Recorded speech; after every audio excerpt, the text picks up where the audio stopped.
Olá, turminha. Chegamos na terça-feira, 16 de junho de 2020. Aula na modalidade online. Então, ontem, segunda-feira, vocês fizeram lá em português mais uma atividade diagnóstica, né? Lembrando que aquela atividade diagnóstica tem que ser devolvida no envelope, junto com a que vai ser feita hoje de matemática, que vai ser na próxima aula eu vou explicar. Para devolver na escola, assim como vocês fizeram lá com aquele primeiro envelope das primeiras atividades diagnósticas, para que eu possa corrigir. E hoje nós vamos dar início a um novo capítulo do livro, tá? Então, no caderno de português, vocês vão anotar as páginas, que hoje nós vamos fazer as páginas 60, 61, 62, 63, 64 e 65. Vocês pensam, nossa, tio Marcelo, mas quanta coisa. Só que a página 60 e 61 é só a introdução do capítulo, certo? A página 62 é só um texto que tem que a gente vai ler, um poema, tá? E aí a página 63, 64 e 65 são algumas atividades, mas bem fáceis de fazer. Então, olhando assim, parece ser muita coisa, mas na verdade não é tanta coisa assim, tá? Anota aí no caderno as páginas. Importante anotar vídeo aula explicando os conteúdos das páginas. Que sempre o tio Marcelo mandava áudio, né? Lembro que quando a gente fazia no livro eu mandava os áudios explicando. Agora eu vou mandar os vídeos, tá? Então é a vídeo aula. Então vamos lá. Peguem lá o livrinho de português de vocês. Então começando aqui na página 60, como eu falei, né? A página 60 é só uma introdução do capítulo, tá? Então, da unidade, na verdade, né? Eu expresso sentimentos. Esse que é o nosso título, né? O título do que a gente vai estudar nessa unidade. Então, aqui nós temos vários emojis, né, que a gente usa muito, com coração, mandando beijo, esse aqui que tá meio pensativo, né? Esse que tá mais feliz, esse também que tá mais feliz, esse que tá rindo tanto que tá até chorando, né?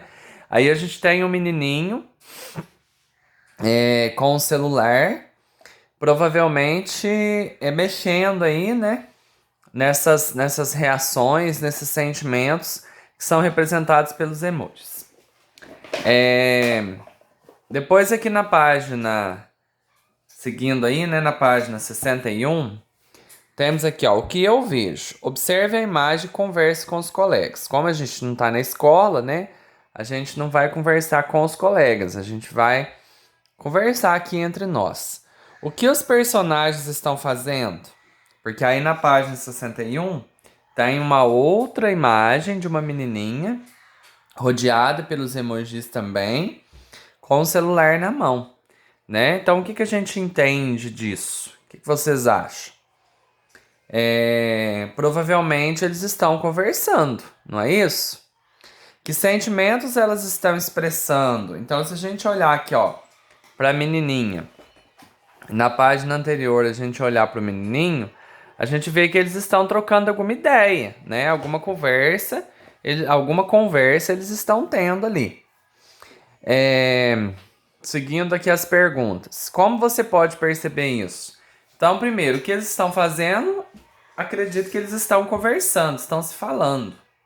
Que sentimentos estão se expressando? Acredito que estão bem, né? Estão felizes, estão expressando sentimentos de alegria.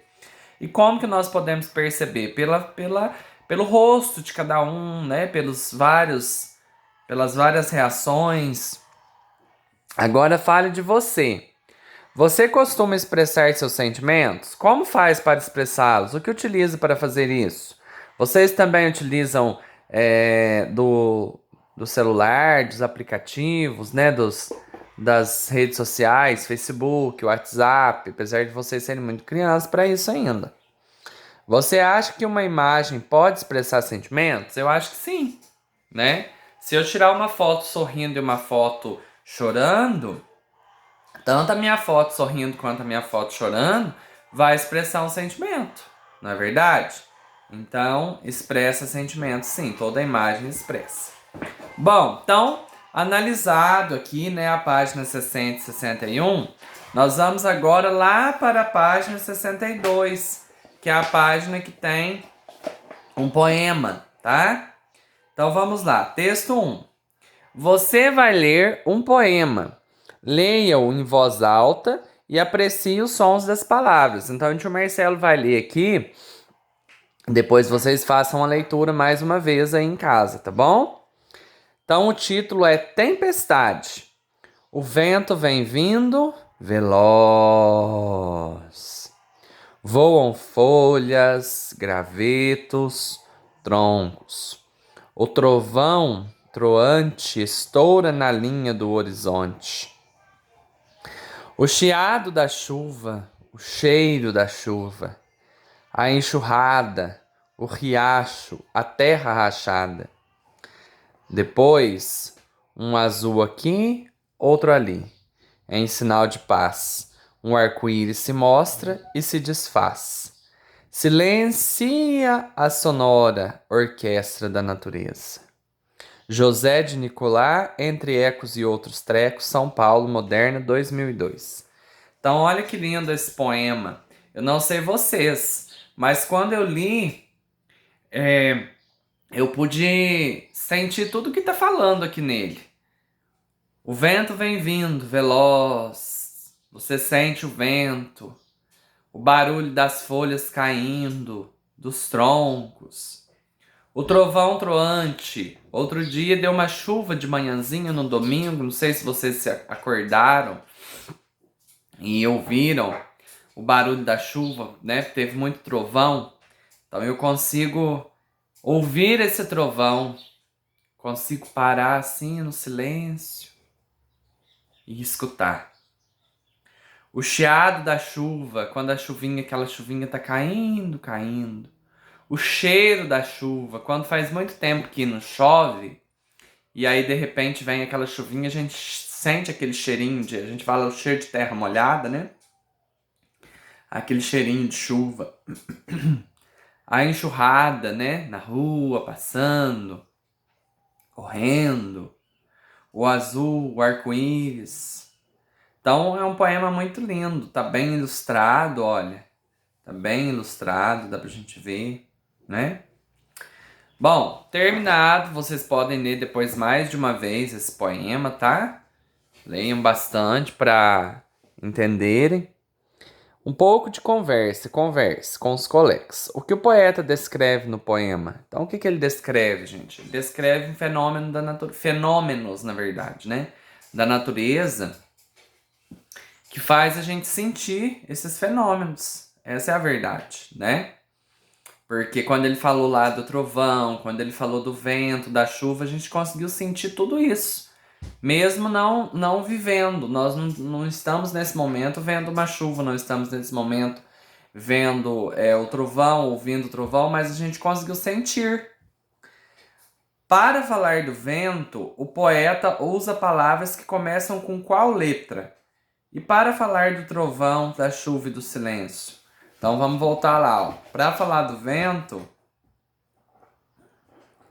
ele usa palavras que começam com F, com G, com T, porque ele fala das folhas, dos gravetos do tronco que estão voando, né? Começa com V, de veloz, de vento, né? Depois, que mais que ele pergunta? E para falar do trovão, da chuva e do silêncio? Para falar do trovão, ele usa, né? Troante, estoura na linha do horizonte. Então, palavras que começam com H, palavras que começam com E, com T, da chuva com C, H, né? Do silêncio com S, né? Silencia a sonora orquestra da natureza. Compreensão. Fique sabendo. Então, vocês já estudaram lá no segundo ano o que é um poema. Mas aqui nós vamos reforçar um pouquinho mais, tá? Um poema é composto de versos e estrofes. O verso é cada uma das linhas do poema. e a estrofe é o conjunto dos versos. O poeta seleciona palavras e formas que revelam ao leitor seu modo de ver e sentir o mundo.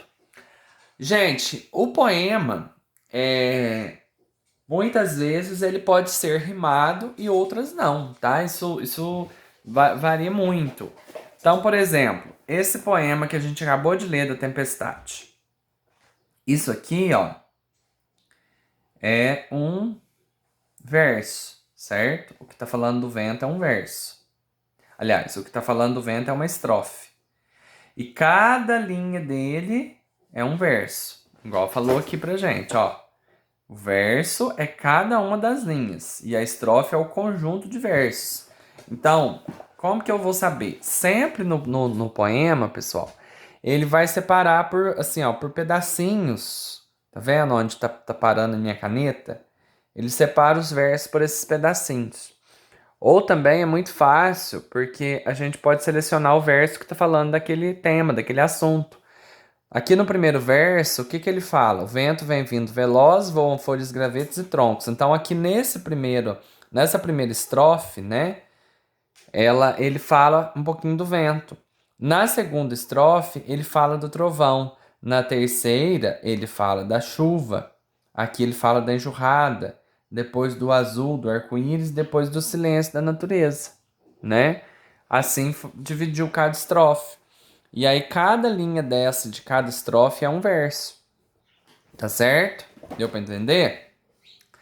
E como fala aqui também, né? O poeta ele seleciona palavras e formas que revelam ao leitor seu modo de ver e sentir o mundo. Então eu falei para vocês, olha, mesmo não vendo, não estando vivendo nesse momento, vendo essa chuva, vendo o vento, vendo o trovão, a gente consegue sentir. Por quê? Porque o poema transmitiu isso para nós, né? Agora vamos lá, hora da atividade. Questão 2. Quantos versos e quantas estrofes esse poema tem? Então vocês vão voltar lá e vão contar, tá? Levando em conta que o verso é cada linha que compõe o poema e a estrofe é aquele conjunto de versos, igual o tio Marcelo acabou de explicar. Tem o espacinho e também tem o tema, né? Questão 3 agora. Leia alguns fenômenos que ocorrem em uma tempestade depois dela. Então, ó, ventania, trovoada, enchente, calmaria. Numere a estrofe do poema de acordo com esses fenômenos. Então vamos lá, primeiro aqui, ó. Silencia sonora a orquestra da natureza. Isso é o quê? Isso é ventania? Se for, vocês vão pôr o número 1 aqui. É trovoada? Se for, vocês vão pôr o 2. É enchente? Se for, vocês vão pôr 3. Ou é calmaria? Aí vocês vão pôr 4. Mesma coisa vocês vão fazer com os demais quadradinhos. A enxurrada, o riacho, a terra rachada. O vento vem vindo veloz, voam folhas, gravetos, troncos. O trovão troante estoura na linha do horizonte. Aí vocês vão selecionar cada um de acordo com o quadrinho, certo? Agora nós vamos para a próxima página, página 64, moçada. Deixa o Marcelo arrumar o livro aqui. Vamos lá. Na página 64, número 4.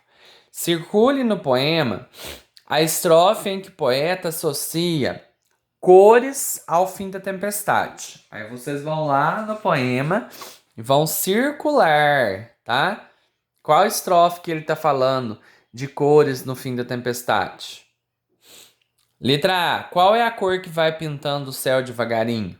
Letra B. Qual é o sinal de paz enviado pela natureza? Aí tudo que tá lá no poema. 5. Releia os 2 primeiros versos do poema. São as 2 primeiras linhas, né? O vento vem vindo veloz. Circule as consoantes que se repetem nesses versos e têm sons iguais. Qual é o som que se repete? C. Essa repetição sugere a ação da chuva, do mar ou do vento. D. Por que a palavra veloz foi escrita em outra linha e a letra Z foi repetida várias vezes? Por que vocês acham, gente? 6. Releia os 2 versos ao lado. Voam folhas, gravetos, troncos. Observe a forma como esses versos estão escritos. Por que o poeta os escreveu desse modo? Por que vocês acham que tá escrito assim, gente? Tá vendo que não tá retinho na linha? Qual que foi a intenção do poeta quando ele escreveu esses versos dessa forma? Quando ele distribuiu eles assim? O que vocês acham? Fique sabendo. A leitura silenciosa de um poema revela a beleza e o significado das palavras, mas só a leitura em voz alta é capaz de revelar a musicalidade que há nos versos. Um dos recursos que o poeta pode usar para produzir musicalidade é a aliteração, que é a repetição de sons consonantais, tá? Então, por exemplo, veloz, né? Lá em cima aqui, ó. A palavra veloz do poema. Veloz. Que é um tanto de Z aqui. Agora a última página que vocês vão fazer hoje. Página 65. Questão 7. Copie do poema as palavras que há o som de X. Onde que tem som de X lá? Vocês vão copiar para mim as palavras aqui. A repetição desse som sugere um dos sons da tempestade. Qual é ele? Qual que é o som da tempestade? De olho na linguagem. 8. Releia a segunda estrofe do poema. Aí vocês vão lembrar o que é verso e o que é estrofe. Vão voltar lá e vão fazer a leitura. Qual é o sentido da palavra troante? É silencioso, é barulhento ou é fraco? Só de vocês lerem lá na estrofe, vocês já vão entender, tá? Só de ler já vai dar para entender. Mas qualquer dúvida é só me perguntar. Por que o poeta escolheu a palavra troante, não outra, com significado parecido? Então, o que significa troante? Primeiro vocês vão ter que saber. Se tiver dificuldade, nós já aprendemos, o tio Marcelo já ensinou várias vezes como que procura na internet o significado de uma palavra, tá? Eu ensinei o recurso de baixar o dicionário, o aplicativo do dicionário, e ensinei também a vocês como que procura na internet, tá? Porque às vezes precisa de um reforço e qualquer coisa é só me falar também. Agora a última questão que a gente vai fazer hoje em português. Crie um pequeno texto em versos que tenha palavras que reproduzam barulhos feitos por objetos e meios de transporte ou sons da natureza. Você pode usar rimas, consoantes e vogais repetidas e até repetir palavras. Então, ó, aqui tem uma abelhinha, ó. Bzzz. A torneira quando tá aberta. Pink, pink, pink, pink, pink, pink. Quando você vai escovar o dente, de repente você não consegue fechar a torneira direito. Fica aquele barulhinho. Bem-te-vi. Vocês já ouviram esse passarinho cantar? Bem-te-vi. Bem-te-vi. Bem-te-vi. E o carro? Fom-fom. Tá? Então aqui vocês que vão criar, tá? Lembrem-se de obedecer o verso, que cada linha é um verso. Vocês podem distribuir nas linhas do jeito que vocês quiserem, tá bom? Do jeito que vocês preferirem, que acharem melhor. Pode usar, como falou aqui, as rimas, consoantes, vogais repetidas, tá? E pode até repetir palavras. Não se esqueçam que tem que ter sentido. O poema ele tem que transmitir um sentimento. Esse poema que a gente acabou de ler e que vocês agora, né, vão fazer as atividades, ele transmite pra gente esse sentimento. Então, o que vocês escreverem também tem que transmitir, tá? Então, para nossa aula de português, pessoal, é isso. Nós vamos anotar no caderno. O Marcelo vai mandar a foto do que é para anotar, que são a data de hoje, o dia, a data e as páginas do livro, tá? Leia mais de uma vez lá o poema e fazer essas atividades dessas 3 páginas. 63, 64, 65. Não é muita coisa, tá? Qualquer dúvida é só vocês me mandarem mensagem, me chamar, tá bom? E aí depois a próxima aula de hoje é matemática.